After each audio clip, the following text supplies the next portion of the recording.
Bene data bakundwa b'umwami Yesu Kristo, mwese abakurikira izi nyigisho tubahaye ikaze mu biganiro bya Saveur Divine. Ibi biganiro mu bitegurirwa n'abavugabutumwa bwiza batandukanye, akaba ari umuhamagaro ugendera ku ijambo ry'Imana byanditse mu gitabo cy'ubutumwa bwiza uko bwanditswe na Matayo ibice 24 umurongo wa 14. Kandi ubutumwa bwiza bw'ubwami buzigishwa mu isi yose ngo bube ubuhamya bwo guhamiriza amahanga yose, nibwo imperuka izaherako ize. Ibi biganiro mubikurikira ku channel ya YouTube yitwa Saveur Divine. Tubifurije kugubwa neza. Imana Data ari nayo So ibaha umugisha.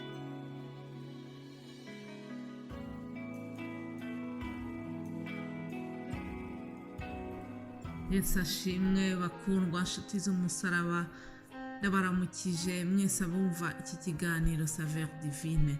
Amahoro ya Kristo nabane namwe. Twishimiye kongera kuba muri uyu munsi. Ni umunsi Uwiteka yaturemeye, ndabifuriza kuwunezererwamo. Ni umunsi mushyashya, ni umunsi tutigeze tubona. Imana ishimwe kuko iduhaye kuwinjiramo. Ndanezerewe kuba nongeye kubana namwe muri ubu buryo bw'iki kiganiro. Ndizera yuko mwaruhutse neza muri iyi minsi ya weekend, abari mu kazi. Ndizera yuko mwagize ibihe byiza. Imana ishimwe rero yuko twongeye kuba tugihumeka. Si ukuvuga yuko umwanzi Satani aba yicaye, ahubwo nuko uburinzi bw'Imana bwabaye kuri twe. Urukundo rw'Imana dukomeje kuribona. Ndabifuriza kugubwa neza muri iki cyumweru dutangiye. Reka rero dutangire twumva amagambo meza dusoma muri Yesaya 43.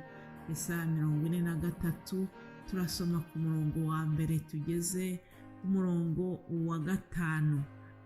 Dusome mu izina rya Yesu. Mu mutwe w'amagambo uravuga ngo Abisirayeli bazacungurwa. Abisirayeli bazacungurwa. Ngo ariko noneho Uwiteka wakuremye wowe Yakobo kandi akakubumba wowe Isirayeli aravuga ati, witinya kuko nagucunguye, naguhamagaye mu izina ryawe, uri uwanjye. Nunyura mu mazi nzaba ndi kumwe nawe, nuca mu migezi ntizagutembana, nunyura mu muriro ntuzashya, kandi ibirimi byawo ntibizagufata, kuko ndi Uwiteka Imana yawe, Uwera wa Isirayeli, umukiza wawe. Nagutangiriye Egiputa ho inshungu, Etiyopiya ni Seba nahatanze ku bwawe. Aleluya. Kuko wambereye inkoramutima kandi ukaba uwo kubahwa, nanjye nkagukunda.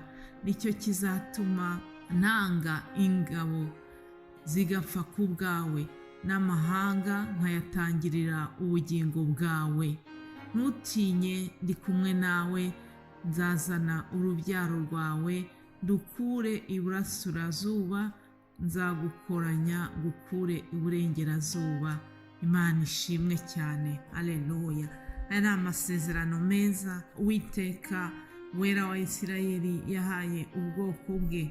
Abaha amagambo yo kubakomeza mu gihe bari bari mu ngorane.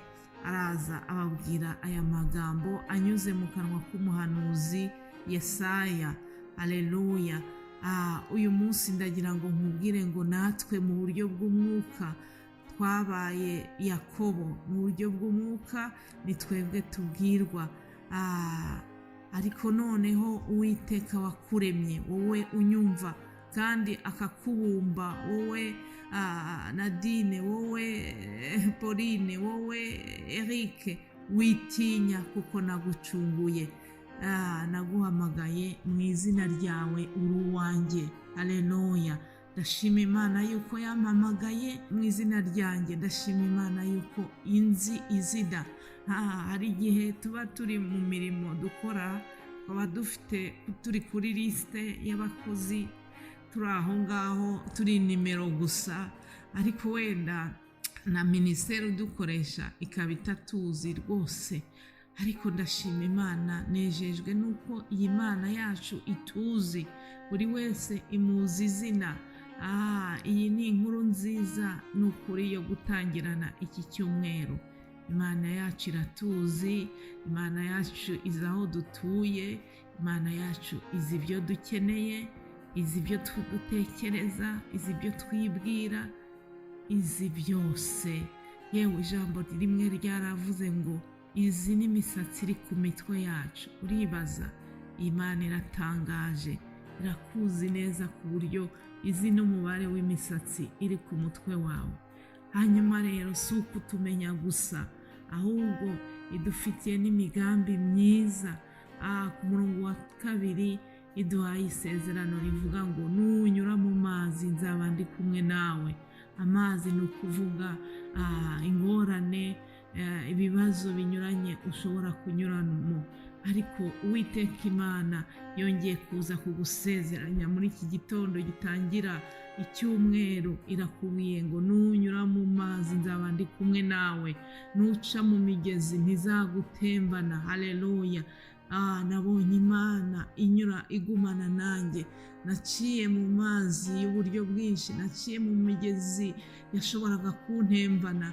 Hari byinshi byahigaga ubugingo bwanjye, hari byinshi byahigaga umubiri wanjye, ariko uyu munsi ndacyahagaze kubera yuko Uwiteka yari kumwe nanjye. Nabonye iri sezerano risohora ubuzima bwanjye. Iyo ni ubuhamya mbahaye. Iyi ni intahe nshaka kuwumva muri iki gitondo, nawe igukomeze.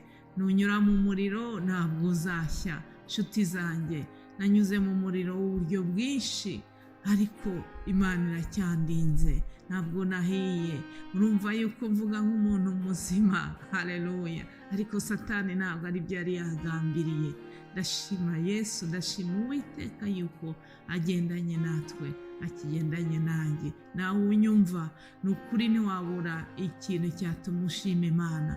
Usubiye inyuma ugatekereza neza, wabona yuko hari umuriro wigeze gucamo, ariko Imana ikabana nawe, ibirimi byawo bikaba bitarakokeje. Imana ishimwe cyane. Imana, umurongo wa 4 iravuga ngo kuko wambereye inkoramutima kandi ukaba uwo kubahwa, nanjye nkagukunda, nicyo kizatuma ntanga ingabo nyinshi zigapfa ku bwawe. Haleluya, haleluya. Hari ingabo nyinshi zatanzwe kugira ngo muri iki gitondo mbe ndi kubabwira amagambo meza nk'aya ngaya.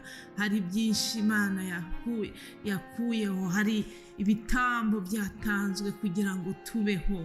Ndashima Imana yuko igitambo cya mbere cy'umwana wayo Yesu Kristo yakidutangiye igorogota, ubwo yari ari ku musaraba yaritanze kugira ngo nawe tubabarirwe.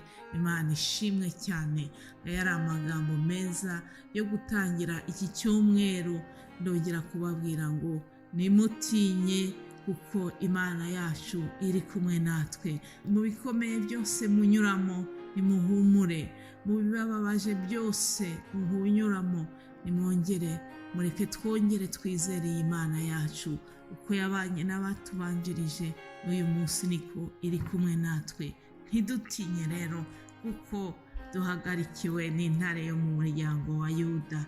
Imana yacu ni ishimwe. Haleluya, haleluya, haleluya. Imana niyo yabanye na Pawulo mu gihe yari ari mu murimo.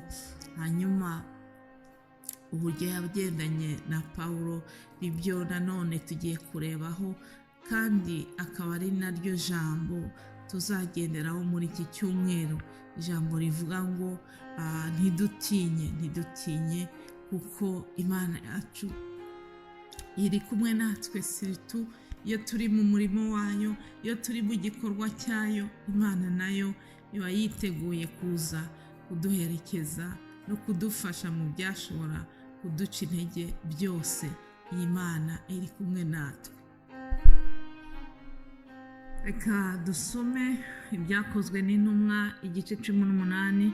Byakozwe n'intumwa 18 duhereye ku murongo wa 9 haravuga ngo maze umwami Yesu abonekera Pawulo nijoro mu nzozi aramubwira ati ntutinye ahubwo uvuge we guceceka kuko ndi kumwe nawe kandi nta muntu uzagutera kukugirira nabi kuko ufite abantu benshi muri uyu mudugudu. Haleluya. Nta muntu uzakugirira nabi kuko ufite abantu benshi muri uyu mudugudu. Yesu abonekera Pawulo mu gihe yari amaze kuvuga ubutumwa i Korinto, ahura n'ingorane kuko abayuda n'abagiriki abo yabwiraga ntibamwemeye, ntibashakaga kumva ibya Yesu. Ahubwo ku murongo wa 6 w'iri jambo dusomye hatubwira ngo nabo bamugisha impaka batuka Yesu. Hari abantu n'uyu munsi batuka Yesu, ariko ibyo ntibigomba kuduca intege, ntibigomba kutubuza gukomeza kuvugira Yesu, kwamamaza ubutumwa bwiza. Hanyuma Yesu abonye izi ngorane zose Pawulo yagize, araza aramubwira ngo ntutinye ahubwo uvuge we guceceka. Haleluya. Natwe ntabwo tuzatinya, ntabwo tuzaceceka. Imana ibaha umugisha. Iri ryari ijambo ry'urufunguzo narinje kubabwira ngo Imana yacu iri kumwe natwe, ntidutinye. Rero mbifurije kuzagira icyumweru cyiza, in bonne semaine. Muhabwe umugisha mu izina rya Yesu. Amen, amen.